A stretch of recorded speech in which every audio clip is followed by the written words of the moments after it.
6 armes que Dieu a placées entre tes mains et que l'ennemi espère que tu n'utiliseras jamais. Laisse-moi te dire quelque chose que la plupart des croyants oublient. Tu es en guerre. Pas une guerre contre ton patron, pas une guerre contre ton voisin, ni même une guerre contre tes circonstances. La Bible dit dans Éphésiens 6:12, « Car nous n'avons pas à lutter contre la chair et le sang, mais contre les principautés, contre les puissances, contre les dominateurs des ténèbres de ce monde, contre les esprits mauvais dans les lieux célestes. » C'est spirituel.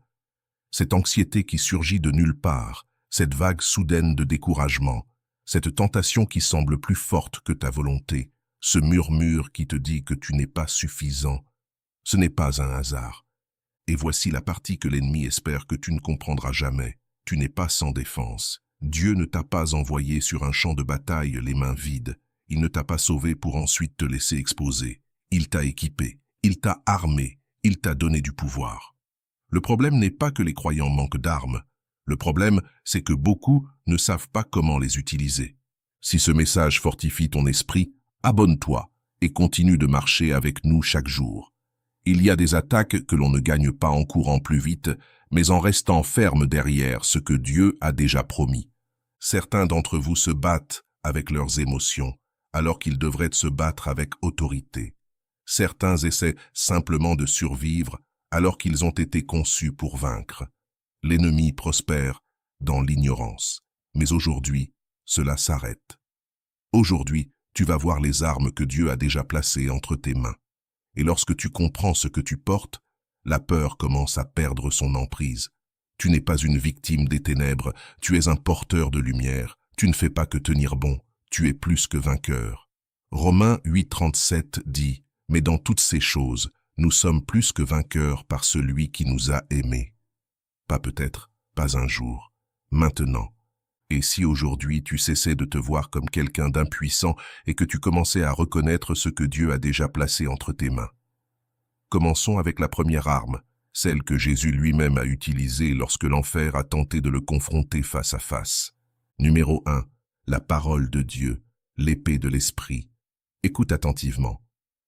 Lorsque Satan est venu contre Jésus dans le désert, Jésus n'a pas argumenté, il n'a pas négocié, il n'a pas paniqué, il a parlé l'Écriture. Chaque tentation a été répondue par 3 mots. Il est écrit. Matthieu 4 nous montre quelque chose de puissant. Jésus a dit, il est écrit. L'homme ne vivra pas de pain seulement, mais de toute parole qui sort de la bouche de Dieu. Remarque qu'il n'a pas dit « je ressens » ou « je pense ». Il a dit « il est écrit ». La parole de Dieu n'est pas seulement une information, c'est une arme. Éphésiens 6:17 l'appelle l'épée de l'esprit, qui est la parole de Dieu. Une épée n'est pas décorative, elle est offensive, elle avance, elle coupe, elle divise, elle fait reculer l'ennemi. Hébreux 4:12 dit « Car la parole de Dieu est vivante et efficace, plus tranchante qu'une épée à 2 tranchants. » Vivante signifie qu'elle est active lorsque tu déclares l'Écriture face à ta peur. Elle est vivante lorsque tu proclames les promesses de Dieu sur ta famille. Elle est vivante lorsque tu réponds à la tentation par la vérité. L'ennemi attaque avec des mensonges. Tu n'es pas assez bon, tu ne changeras jamais, Dieu t'a oublié, tu as trop échoué.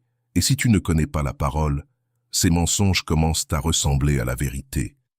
Mais quand l'ennemi dit que tu es condamné, tu réponds avec Romains 8:1. Il n'y a maintenant aucune condamnation pour ceux qui sont en Jésus-Christ. Quand la peur te dit que tu es seul, tu déclares Hébreux 13:5. Je ne te délaisserai point et je ne t'abandonnerai point. Quand la faiblesse t'écrase, tu t'appuies sur Philippiens 4:13. Je puis tout par celui qui me fortifie. Tu ne combats pas les pensées avec des sentiments, tu combats les mensonges avec la vérité. Mais voici la question honnête. Portes-tu ton épée ou prend-elle la poussière? Avoir une Bible n'est pas la même chose que la manier. Publier un verset n'est pas la même chose que le croire. Souligner l'Écriture n'est pas la même chose que la déclarer dans la bataille. La parole doit passer des pages à ta bouche. Déclare-la dans ta maison. Déclare-la sur tes enfants. Déclare-la dans ta voiture. Déclare-la quand ton esprit commence à sombrer. Il y a de l'autorité quand un croyant parle ce que Dieu a déjà dit. Et écoute-moi bien, l'ennemi tremble quand tu connais la parole, parce qu'un croyant qui connaît l'Écriture ne peut pas être facilement manipulé. Un croyant qui proclame l'Écriture ne peut pas être facilement vaincu. Voici ta première arme. Saisis-la. Et si la bataille que tu traverses n'a pas besoin de plus de peur, mais de plus de paroles dans ta bouche? Numéro 2, la prière, ta ligne directe avec le trône. Laisse-moi te poser une question. Quand la pression frappe ta vie, que fais-tu en premier? Tu paniques? Tu appelles tout le monde? Tu essaies de régler ça par tes propres forces? Ou tu pries? Parce que la prière n'est pas une routine religieuse, ce n'est pas une répétition vide. La prière, c'est un accès immédiat à la salle du trône du Dieu Tout-Puissant. Hébreux 4,16 dit « Approchons-nous donc avec assurance du trône de la grâce, afin d'obtenir miséricorde et de trouver grâce pour être secourus dans nos besoins. » Avec assurance, pas timidement, pas honteux, pas hésitant, avec assurance. La prière n'est pas une faiblesse, c'est une guerre. Jacques 5,16 dit « La prière fervente du juste a une grande efficacité. » Cela signifie qu'elle produit des résultats. La prière fait bouger les choses. Elle change les atmosphères. Elle transforme les cœurs. Elle libère la paix. Elle invite l'intervention divine dans des situations impossibles. L'ennemi le sait. C'est pourquoi il combat ta vie de prière avec autant d'agressivité. Il te rendra trop occupé, trop fatigué. Il te murmurera « Ça ne changera rien ». Mais écoute-moi. Au moment où tu pries, le ciel écoute.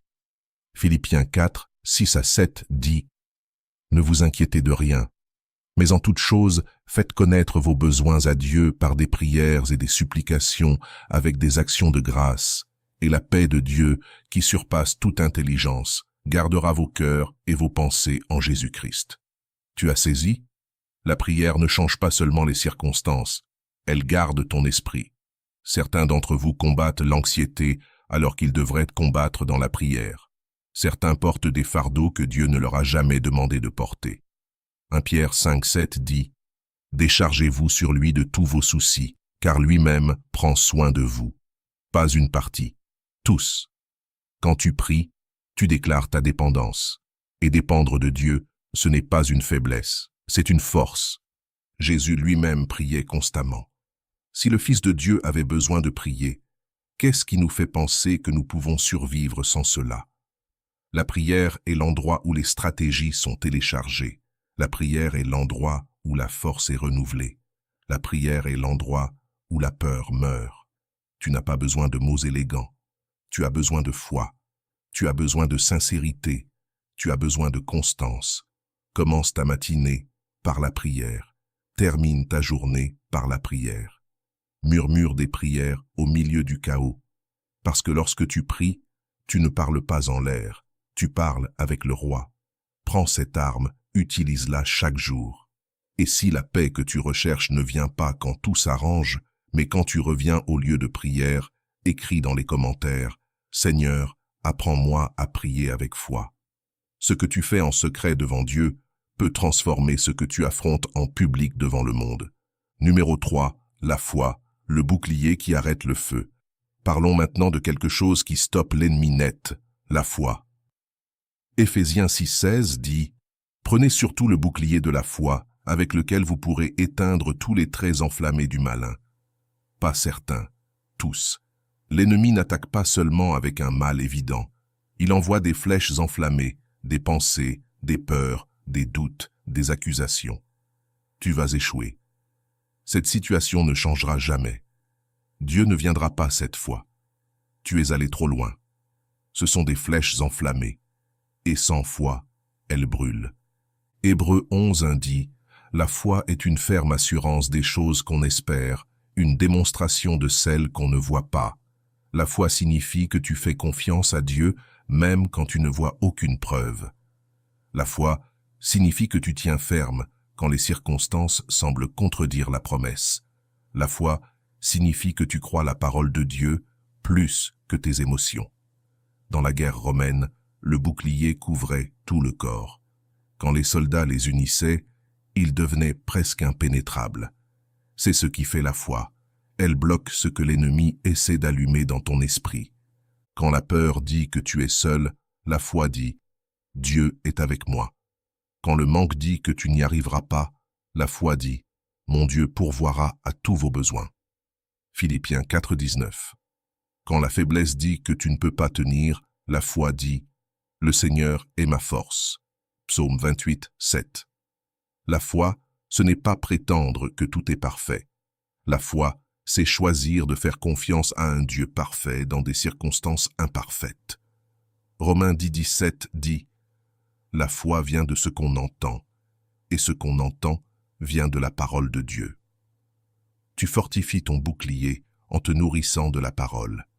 Plus tu entends la vérité, plus ta foi devient forte. Écoute bien, la foi n'est pas un sentiment. Certains jours, tu ne te sentiras pas fort. Certains jours, tu ne te sentiras pas confiant. Mais la foi est une décision avant d'être une émotion. Tu choisis de croire. Et quand tu lèves ce bouclier, les flèches perdent leur puissance. Tu n'es pas sans défense, tu n'es pas exposé, tu as un bouclier, lève-le. Numéro 4. Le nom de Jésus, autorité sur les ténèbres. Il y a un nom que l'enfer ne peut ignorer, un nom que les démons reconnaissent, un nom devant lequel la maladie s'incline, un nom qui porte autorité dans tout royaume, ce nom est Jésus. Philippiens 2, 9 à 11 dit « Dieu l'a souverainement élevé et lui a donné le nom qui est au-dessus de tout nom, afin qu'au nom de Jésus, tout genou fléchisse dans les cieux, sur la terre et sous la terre. » Tout genou, pas certains, pas la majorité, tous. Cela inclut la peur, l'addiction, la dépression, l'oppression spirituelle. Il y a de la puissance dans le nom de Jésus, non comme un slogan, non comme un chant répété, mais comme une autorité. Et voici ce que tu dois comprendre. Cette autorité t'a été donnée en tant que croyant. Luc 10, 19 dit « Voici, je vous ai donné le pouvoir de marcher sur toute la puissance de l'ennemi, et rien ne pourra vous nuire. » Jésus n'a pas dit « Peut-être que je vous donnerai du pouvoir ». Il a dit « Je vous donne le pouvoir ». Ce mot signifie autorité, droit légal. Quand un policier lève la main, la circulation s'arrête, non à cause de sa force physique, mais à cause de l'autorité qui lui est donnée. Quand tu parles au nom de Jésus, tu opères sous l'autorité du ciel. Acte 3 montre Pierre disant « Au nom de Jésus-Christ de Nazareth, lève-toi et marche. » Et l'homme s'est levé. L'Église primitive ne dépendait pas de la personnalité, elle dépendait du nom. Certains d'entre vous se battent en silence alors qu'ils devraient parler avec assurance. Quand l'oppression tente de s'installer dans ta maison, déclare le nom de Jésus. Quand la peur attaque ton esprit la nuit, prononce le nom de Jésus. Quand la tentation devient forte, dis son nom avec foi. Proverbe 18:10 dit « Le nom de l'Éternel est une tour forte, le juste s'y réfugie et se trouve en sécurité. » Ce nom est ton refuge. Mais comprends bien, l'autorité découle de la relation. Tu ne peux pas vivre dans la rébellion et espérer agir avec autorité. La puissance dans son nom découle de ta soumission à sa seigneurie. Marche donc près de lui, reste soumis, reste obéissant. Et quand les ténèbres se lèvent, ne recule pas. Proclame le nom. Si l'obscurité qui t'intimide doit entendre à nouveau le nom au-dessus de tout nom, écris dans les commentaires « Jésus, tu es mon autorité. Ce que le ciel soutient, l'enfer ne peut pas le renverser. » Numéro 5. Le Saint-Esprit, ton aide divine. Tu ne te bats pas seul. Laisse cela pénétrer profondément en toi. Tu n'es pas abandonné, tu n'es pas isolé, tu n'as pas été laissé pour affronter cette vie par tes propres forces. Jésus a dit dans Jean 14, 16 à 17, « Je prierai le Père, et il vous donnera un autre consolateur, afin qu'il demeure éternellement avec vous, l'Esprit de vérité. » Pour toujours, pas temporairement, pas occasionnellement, mais pour toujours. Le Saint-Esprit n'est pas une force distante, il est ton aide, ton guide, ton consolateur, ton conseiller. Acte 1:8 dit « Vous recevrez une puissance quand le Saint-Esprit viendra sur vous. » Une puissance, pas une force humaine, pas une simple volonté, mais une capacité divine. Certains d'entre vous essayer de vaincre le péché par leurs propres efforts. D'autres tentent de résister à la tentation uniquement par discipline. Mais Galates 5,16 dit « Marchez selon l'esprit, et vous n'accomplirez pas les désirs de la chair. » La victoire vient en marchant avec lui. Le Saint-Esprit convainc, mais la conviction est différente de la condamnation. La condamnation dit « Tu ne vaux rien ». La conviction dit « Ce n'est pas ce que tu es ». Romains 8,16 dit « L'Esprit lui-même rend témoignage à notre esprit que nous sommes enfants de Dieu. Il te rappelle ton identité. Il t'avertit avant que tu ne prennes des décisions destructrices. Il te pousse doucement quand tu es sur le point de dire quelque chose que tu ne devrais pas. Il te fortifie quand tu te sens faible. Ésaïe 40,29 dit « Il donne de la force à celui qui est fatigué et il multiplie les ressources de celui qui n'en a plus. » Cette force est donnée par l'Esprit, mais voici la clé. Tu dois être sensible. Le monde est bruyant, les distractions sont constantes. Si tu n'apaises jamais ton cœur, tu peux manquer sa direction. Fais de la place pour lui. Écoute quand tu pries. Obéis quand il te pousse. Soumets-toi quand il te corrige. Le Saint-Esprit n'est pas seulement un réconfort pour les jours difficiles. Il est la puissance pour une vie victorieuse. Tu n'es pas seul dans cette bataille. Tu as l'Esprit du Dieu vivant qui habite en toi. Marche avec lui. Et si l'aide que tu demandes est déjà en toi, attendant que tu apprennes à écouter, écris dans les commentaires « Saint-Esprit, guide-moi chaque jour ». Parfois, Dieu ne crie pas au-dessus du bruit. Il attend que ton cœur se calme suffisamment pour reconnaître sa voix. Numéro 6. La louange et l'adoration. L'arme qui déroute l'ennemi. Cela surprend beaucoup de personnes parce que cela ne ressemble pas à une arme. La louange, l'adoration. Mais laisse-moi te dire quelque chose. La louange n'est pas passive. La louange est puissante. Psaume 22,3. Pourtant, tu es saint, toi qui sièges au milieu des louanges d'Israël. Dieu habite dans la louange. Cela signifie que lorsque tu loues, sa présence se manifeste. Et lorsque sa présence remplit un lieu, les ténèbres ne peuvent pas rester. Regarde 2 Chroniques 20. Josaphat était entouré d'ennemis, en infériorité numérique, accablé. Humainement parlant, la défaite était certaine. Mais au lieu d'envoyer d'abord l'armée, il envoya les adorateurs. Et la Bible dit « Et au moment où ils commencèrent à chanter des louanges, le Seigneur plaça des embuscades contre les fils d'Ammon, de Moab et du mont Séhir, et ils furent battus. » 2 Chroniques 20-22. As-tu compris? Quand ils ont commencé à chanter, pas après la victoire, pas après que les circonstances aient changé, quand ils ont commencé à louer, Dieu a agi. Acte 16 nous dit que Paul et Silas furent battus et enchaînés en prison. À minuit, dans la douleur, dans l'obscurité, ils ne se sont pas plaints. Ils ont adoré. Vers le milieu de la nuit, Paul et Silas prient et chantent des louanges à Dieu. Et soudain, il y eut un grand tremblement de terre, et immédiatement toutes les portes s'ouvrirent. Actes 16, 25-26. La louange a ouvert les portes de la prison. Certains d'entre vous sont assis dans des prisons émotionnelles, mentales, situationnelles, et vous attendez que les choses changent avant de louer. Mais la louange est ce qui provoque le changement.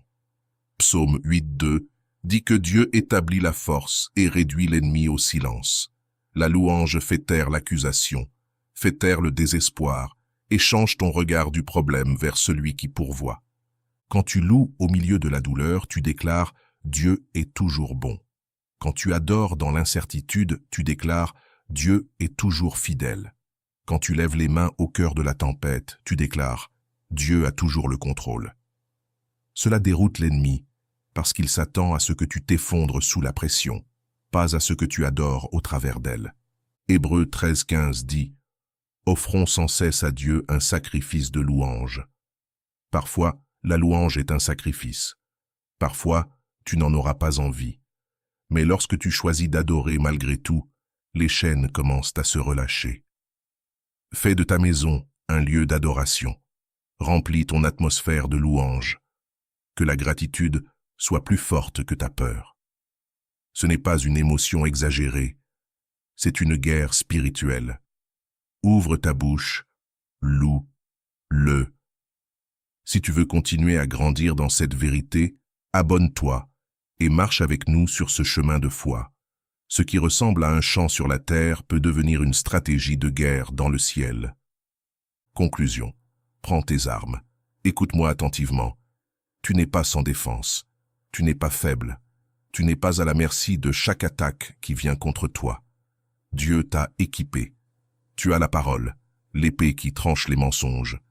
Tu as la prière, un accès direct au trône du ciel. Tu as la foi, un bouclier qui éteint chaque trait enflammé. Tu as le nom de Jésus, autorité sur les ténèbres. Tu as le Saint-Esprit, la puissance divine en toi. Tu as la louange, une arme qui transforme les batailles en ta faveur. L'ennemi est déjà vaincu. Colossiens 2,15 dit que Jésus, ayant dépouillé les dominations et les autorités, les a livrées publiquement en spectacle, triomphant d'elles par la croix. La victoire a été remportée à la croix. Tu ne combats pas pour la victoire, tu combats depuis la victoire. Romains 8,37 te rappelle, « Dans toutes ces choses, nous sommes plus que vainqueurs par celui qui nous a aimés. » Plus que vainqueurs, voilà ce que tu es. Mais des armes non utilisées ne produisent aucun résultat. Alors je te pose la question, quelle arme as-tu négligée? Ta Bible est-elle fermée? Ta vie de prière est-elle devenue silencieuse? La peur a-t-elle abaissé ton bouclier? As-tu cessé de proclamer son nom? As-tu ignoré la direction de l'esprit? La louange a-t-elle disparu de ta bouche? Il est temps de les reprendre. Tiens ferme. Parle avec assurance. Prie avec ferveur. Crois profondément. Adore à haute voix. Tu n'as jamais été destiné à vivre vaincu. Tu as été créé pour la victoire. Marche maintenant dans cette victoire. Et si aujourd'hui était le jour où tu reprends les armes que Dieu a déjà placées entre tes mains, écris dans les commentaires « Seigneur, je marche dans ta victoire ». La bataille ne se termine pas parce que l'ennemi abandonne. Elle change lorsque tu te souviens de qui tu es en Christ.